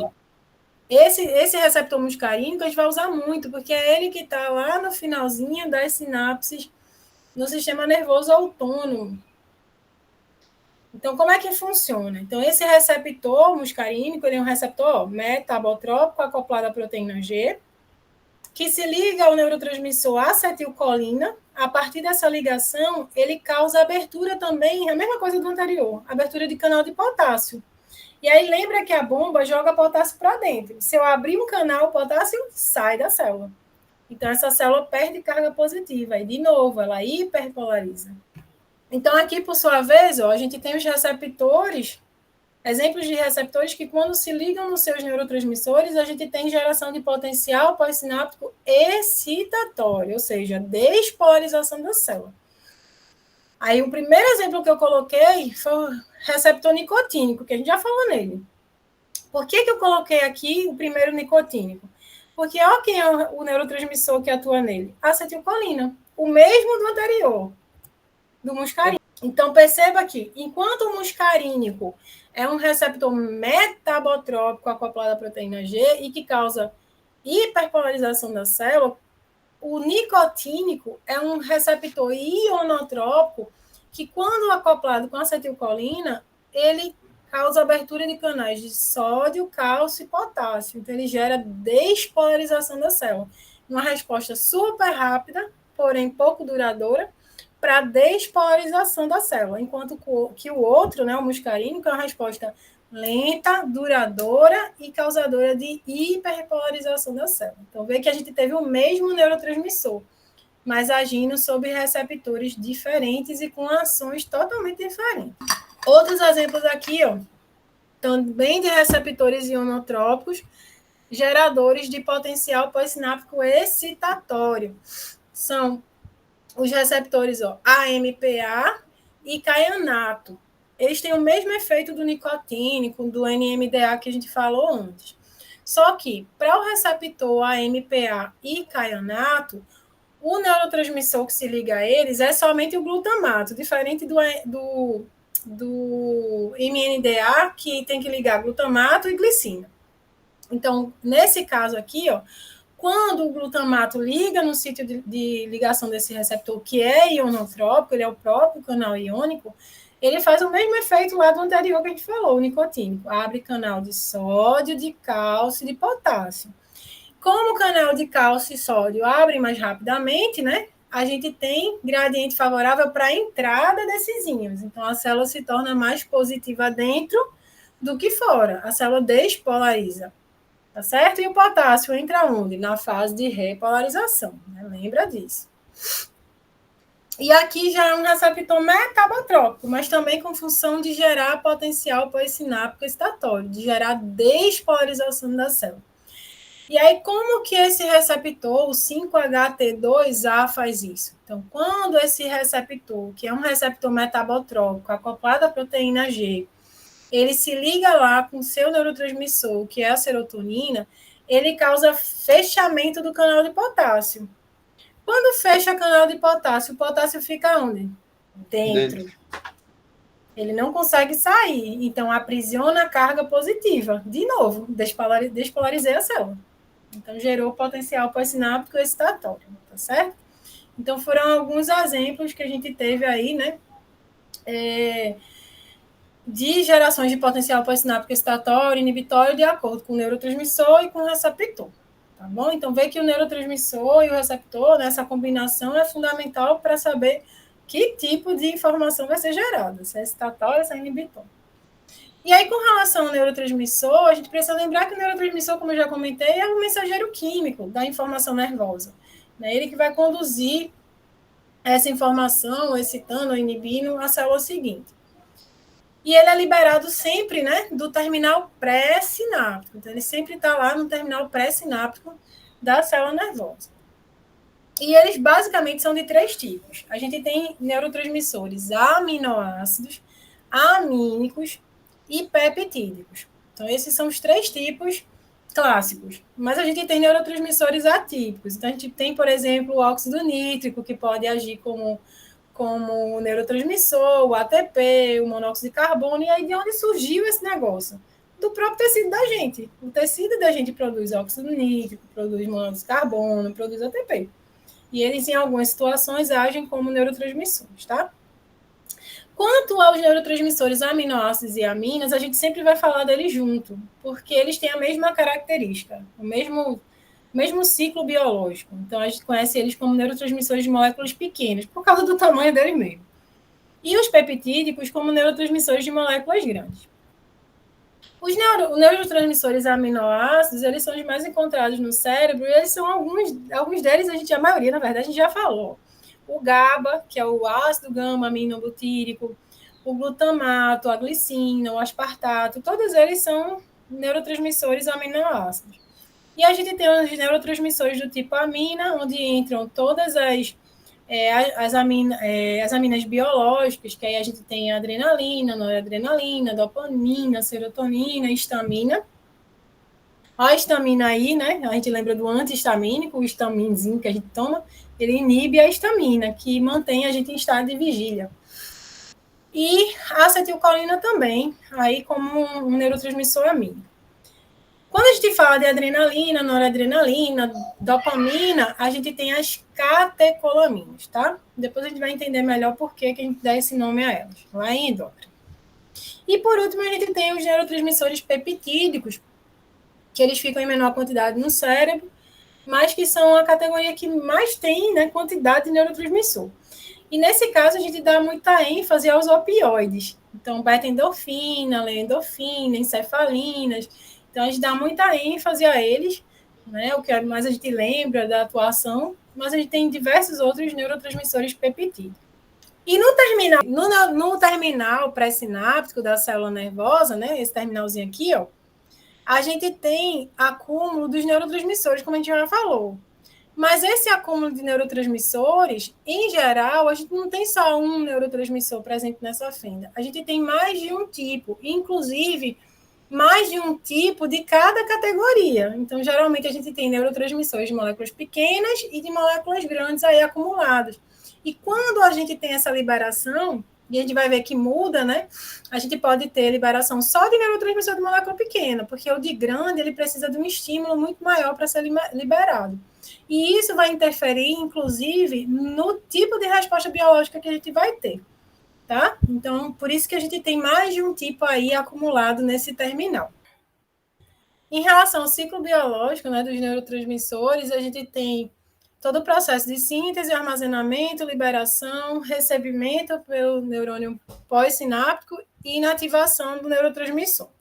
Então, quanto à síntese, como a gente tem neurotransmissores de moléculas grandes e pequenas, né, é importante a gente lembrar que os de moléculas grandes são peptídicos.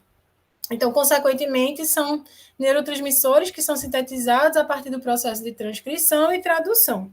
Então, envolvendo o núcleo da célula, a transcrição do DNA em RNA mensageiro e a tradução lá no retículo endoplasmático rugoso. E aí, essa proteína, né, que passa já um certo processamento nesse retículo endoplasmático, ela é transportada para o complexo de Golgi, lá é vesiculado junto com enzimas, e ela começa a ser fragmentada até dar origem ao neurotransmissor propriamente dito, os diferentes neurotransmissores peptídicos. E aí essas vesículas, que são vesículas secretoras, elas migram envolvendo esses neurotransmissores por todo o axônio do neurônio até o terminal sináptico, onde elas ficam lá até a sua liberação. Por sua vez, os neurotransmissores de moléculas pequenas, eles são sintetizados no próprio terminal sináptico, né, pré-sináptico, onde os constituintes, os componentes, os substratos, eles são envoltos nas vesículas sinápticas, que são vesículas oriundas da própria membrana plasmática do terminal sináptico, e aí eles sofrem nessas vesículas já também ação enzimática para a síntese desses neurotransmissores. Então, neurotransmissores de moléculas pequenas são sintetizados no próprio terminal sináptico, pré-sináptico, e armazenados, né, nas vesículas sinápticas. Neurotransmissores de moléculas grandes são sintetizados no corpo celular e transportados em vesículas secretoras até o terminal, onde também ficam lá acumulados, armazenados até a sua liberação. Então, a gente tem essa diferença já com relação à síntese. O armazenamento, seja nas vesículas secretoras, seja nas vesículas sinápticas, ele é importante não só para proteger os neurotransmissores da degradação enzimática, então a gente tem que lembrar que tem enzimas dentro dessa célula e que elas podem degradar os neurotransmissores, como também para facilitar a liberação desses neurotransmissores no terminal sináptico, já que essa liberação é por processo de exocitose. Então, isso vai facilitar esse direcionamento e essa liberação dos neurotransmissores na fenda sináptica para serem usados no processo de sinapse. E essa liberação, ela acontece, né, o influxo do íon cálcio lá no terminal sináptico, né, a gente tem grande concentração de canais voltagem dependente de cálcio. Então, quando o potencial de ação ele é conduzido até o terminal, a gente tem a ativação desses canais de voltagem dependente de cálcio, influxo de cálcio, migração das vesículas em direção à membrana plasmática, e o processo de exocitose acontece. A partir dessa liberação, que vai depender... a partir desse influxo de cálcio, dependendo da intensidade do influxo de cálcio, a gente vai ter a liberação do conteúdo, né, de vesículas sinápticas ou de vesículas secretoras. As vesículas sinápticas, como ficam localizadas próximas da zona ativa, que é a zona de liberação dos neurotransmissores na membrana plasmática, a sua exocitose acontece com um mínimo influxo de cálcio, ou seja, com uma mínima intensidade potencial de ação. Em contrapartida, para a liberação dos neurotransmissores de moléculas grandes, como as vesículas secretoras ficam distantes da zona ativa, que é a zona de liberação dos neurotransmissores, é necessário uma intensidade potencial de ação muito maior e, consequentemente, um grande fluxo de cálcio para que essa migração das vesículas aconteça em direção à membrana plasmática e assim ocorra a exocitose dos neurotransmissores de moléculas grandes. Então, assim, a gente tem uma diferença na resposta biológica também em virtude dessa diferença na liberação do neurotransmissor. Quanto à interação do neurotransmissor com os receptores, a gente também tem uma diferença de acordo com se esse neurotransmissor é de molécula grande ou de molécula pequena. Isso porque os neurotransmissores de moléculas grandes, eles só interagem com receptores metabotrópicos. Isso significa que, sempre que houver liberação de neurotransmissor de molécula grande, as respostas biológicas obtidas, apesar de serem mais lentas, são extremamente mais duradouras, por conta do tipo de receptor e de resposta biológica que está sendo desencadeada a partir da sua ativação, que é o receptor metabotrópico. Já os neurotransmissores de moléculas pequenas, eles interagem tanto com receptores ionotrópicos quanto com receptores metabotrópicos. Então, vai depender realmente do tipo de célula pós-sináptica e do receptor que ele vai ter. Então, um exemplo que a gente já deu é o neurotransmissor acetilcolina, que ele pode interagir tanto com o receptor ionotrópico, nicotínico, quanto com o receptor metabotrópico, muscarínico. Então, a amplitude de efeitos biológicos causados por neurotransmissor de molécula pequena vai ser muito maior. Se ele vai interagir com o receptor ionotrópico, a resposta biológica é mais lenta, ela é mais rápida, porém menos duradoura. Se é com o receptor metabotrópico, segue o padrão anterior. E a inativação do neurotransmissor, ela vai fechar o ciclo biológico desse neurotransmissor. E é extremamente importante para evitar, inclusive, danos aos receptores na célula pós-sináptica. Então, isso permite que o neurônio ele volte ao seu estado de repouso, ele consiga responder ao novo ciclo biológico. Então, a gente tem que ter essa finalização do ciclo, né, por meio da inativação do neurotransmissor. E essa inativação ela pode ocorrer por difusão do neurotransmissor para fora da fenda sináptica, o que é efetivo somente para neurotransmissor de moléculas pequenas, porque, inclusive, o local de atuação dos neurotransmissores de moléculas grandes, em geral, é longe do sítio de liberação dele. Então, a difusão para fora da fenda sináptica não é funcional para neurotransmissor de molécula grande, somente para de molécula pequena. A degradação enzimática, que é o processo mais efetivo, tanto para a molécula grande quanto para a pequena, também vai acontecer, mas é o mais efetivo para moléculas grandes. E a recaptação, que é um processo que só acontece para moléculas pequenas, especialmente a recaptação pelo neurônio, que o liberou. Então, ocorre para a reutilização parcial ou total desse neurotransmissor. E a recaptação pela célula da glia, que é a micróglia, é para a destruição também desse neurotransmissor. Então, aqui mostrando o processo de inativação por recaptação completa e parcial do neurotransmissor. O exemplo de recaptação completa ocorre para qualquer neurotransmissor de molécula pequena, com exceção da acetilcolina. Então, ele é liberado por exocitose e ele é recaptado por endocitose. Tanto o processo de endocitose quanto de exocitose sendo dependentes do íon cálcio, do influxo de cálcio. E aqui a recaptação parcial do neurotransmissor acetilcolina.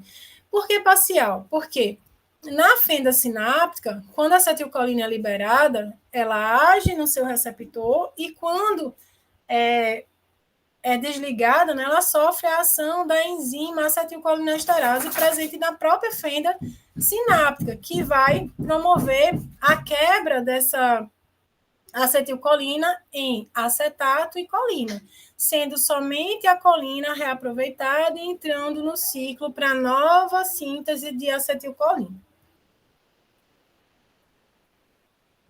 Também as vesículas, elas são recaptadas, no caso da vesícula sináptica.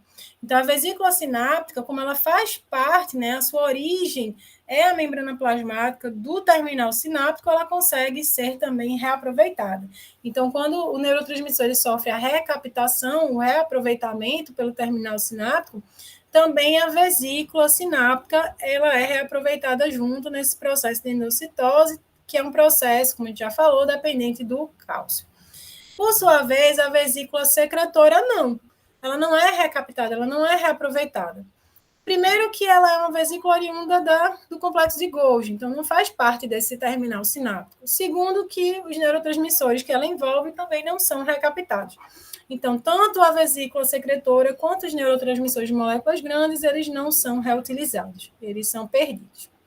E assim a gente finda, né, esse momento de introdução ao sistema nervoso.